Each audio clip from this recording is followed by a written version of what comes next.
Before Beckham, before Ronaldo, there's George Best, the first footballer to become a rock star, blessed with once-in-a-generation talent, and the first to show how fame and temptation could destroy it all.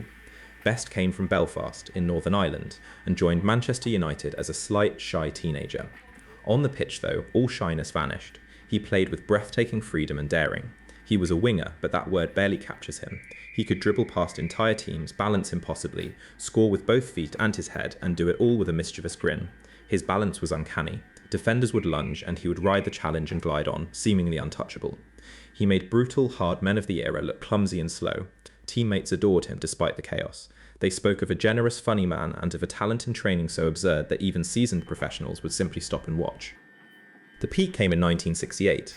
Best was the star as Manchester United won the European Cup for the first time, a hugely emotional triumph for a club rebuilding after tragedy years earlier.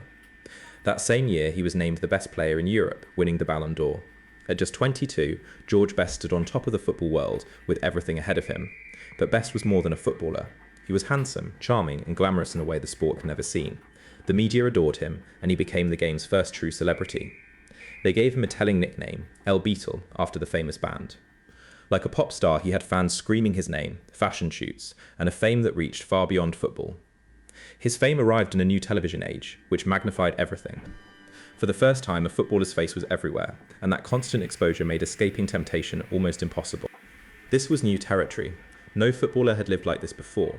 There was no guidance, no support system for a young man suddenly this famous and this wealthy so early in life, and the temptations were everywhere. Parties, nightclubs, and drinks surrounded him constantly. With no one to protect him from himself, Best slowly began to lose his discipline. His great weakness became alcohol. What might have started as a young man enjoying his fame grew into a serious addiction that would shadow the rest of his life. At first, his talent papered over it. He was so naturally gifted that he could still shine even when his lifestyle was spiraling, but that could not last forever. Slowly, the drinking took its toll. His fitness suffered, he missed training, and his focus drifted. The discipline required to stay at the very top simply crumbled away. Manchester United struggled to handle him. As the great team around him aged and broke up, Best grew frustrated and unreliable. The bond between player and club began to fray.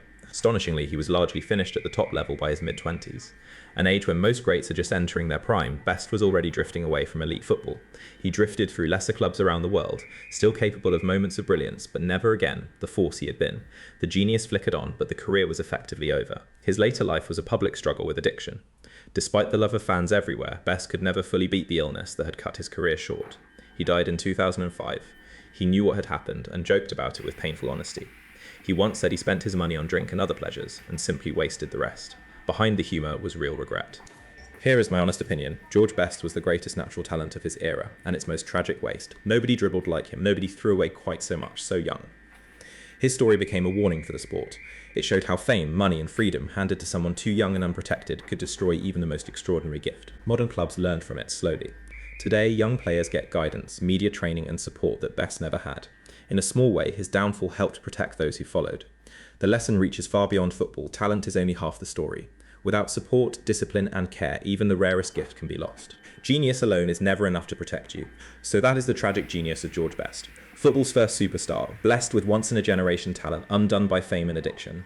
The most dazzling gift and the saddest of endings. Northern Ireland fans still cherish him fiercely.